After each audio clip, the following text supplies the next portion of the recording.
അത്തിമരങ്ങളെ നമുക്കിന്നൊന്ന് പരിചയപ്പെടാം.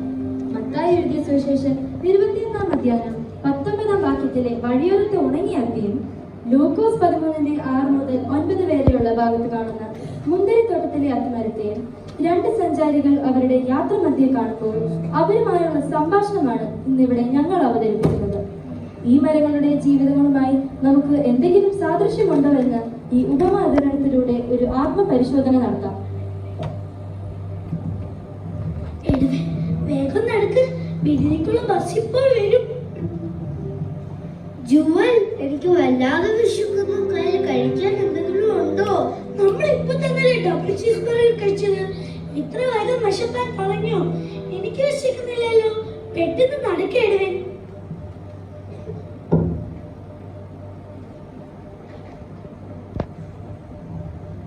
ജുവൽ, അവിടെ ഒരു അത്തിമരം ഉണ്ടായിരുന്നു.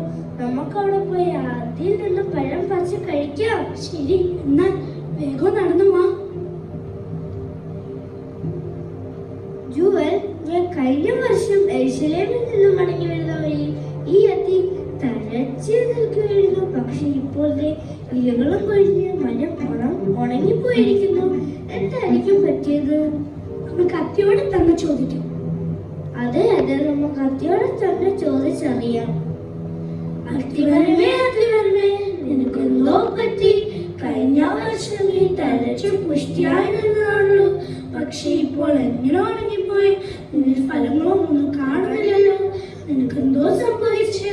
കുട്ടികളെ, ഞാനൊരു കാലത്ത് പുഷ്ടിയോടെ തഴച്ചു വളർന്ന ഒരു അത്തിമരമായിരുന്നു. ഞാൻ വളരുന്നതോടും എന്റെ കൊമ്പുകളും ഇലകളും തഴച്ചു വളരാൻ തുടങ്ങി. അങ്ങനെ ഞാൻ പടർന്നു പന്തലിച്ച് വലിയൊരു മരമായി മാറി.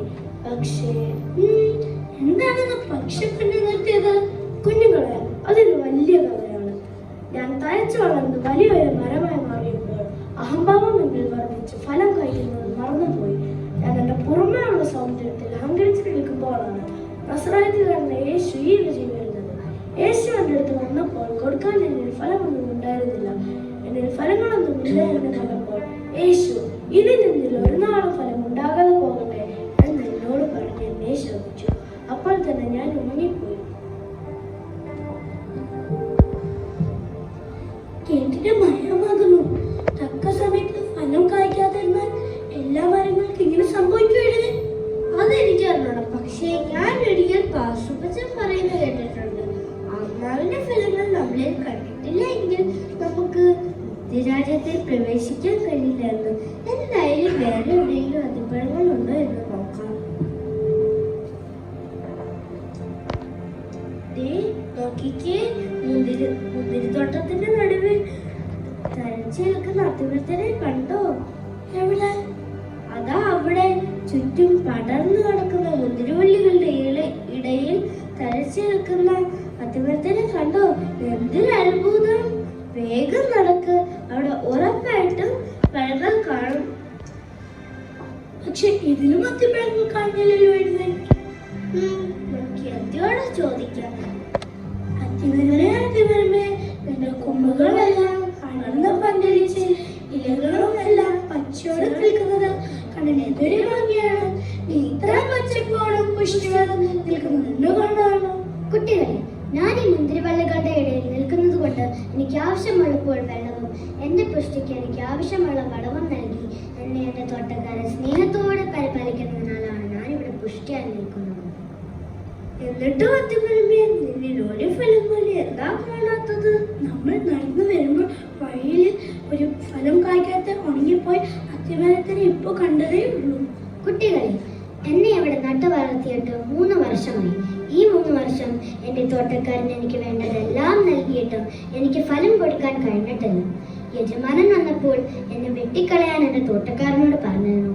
എന്നാൽ സ്നേഹവാനായ എൻ്റെ തോട്ടക്കാരൻ ഞാൻ ഫലം കായ്ക്കണമെന്ന പ്രതീക്ഷയിൽ എനിക്ക് വേണ്ടി 1 വർഷത്തെ സാവകാശം കൂടി ചോദിച്ചു.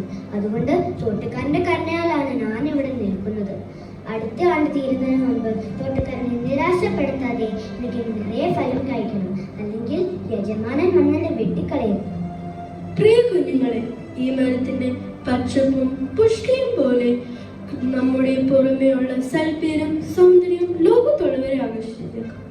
എന്നാൽ തോട്ടക്കാരൻ വെള്ളവും വളവും നൽകി അത്തിമരത്തെ പുഷ്ടിയുള്ളതാക്കിയതുപോലെ ക്രിസ്തുവിൽ നമ്മുടെ അകത്തെ മനുഷ്യനെ ശക്തിപ്പെടുത്തിക്കൊണ്ട് നമ്മൾ ആത്മാവിന്റെ ഫലം പുറപ്പെടുവിച്ചാൽ നമുക്ക് നിത്യതയെ സ്വന്തമാക്കാൻ സാധിക്കും.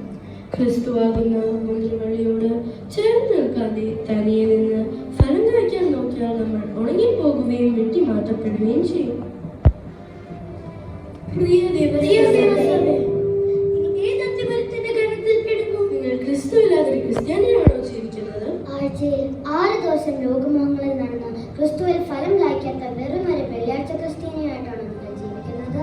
ഫലം കഴിക്കാത്ത വാടിക്കഴിഞ്ഞ അത്തിമരത്തെ പോലെ ജീവിച്ച് നിങ്ങളുടെ ജീവിതം വ്യർത്ഥമാക്കാതെ ദൈവത്തിന്റെ കൽപ്പനകളെ അനുസരിച്ച് ജീവിക്കാൻ നിങ്ങൾ ഒരുക്കമാണോ?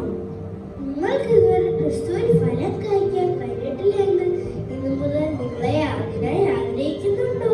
ക്രിസ്തുവില്ലാത്ത ക്രിസ്ത്യാനി എന്ന പേര് വഹിക്കുന്നത് തഴച്ചു നിന്ന് ഫലം കായ്ക്കാത്ത അത്തിമരത്തെ പോലെയാണ്. ദൈവം നമ്മുടെ ബാഹ്യരൂപമോ പദവിയോ പ്രവർത്തനങ്ങളോ കണ്ട് പ്രസാദിക്കുന്നില്ല. ഫലം കഴിക്കാൻ ഇന്ന് തയ്യാറായ ഇനിയും വൈകിട്ടില്ല. മുന്തിരിവള്ളിയാകുന്ന സഭയിൽ വിശുദ്ധന്മാരുടെ ഐക്യത്തിൽ പങ്കാളികളായി ദൈവരാജ്യത്തിൽ പ്രവേശിക്കാൻ നിങ്ങൾക്കും ഒരുങ്ങാം.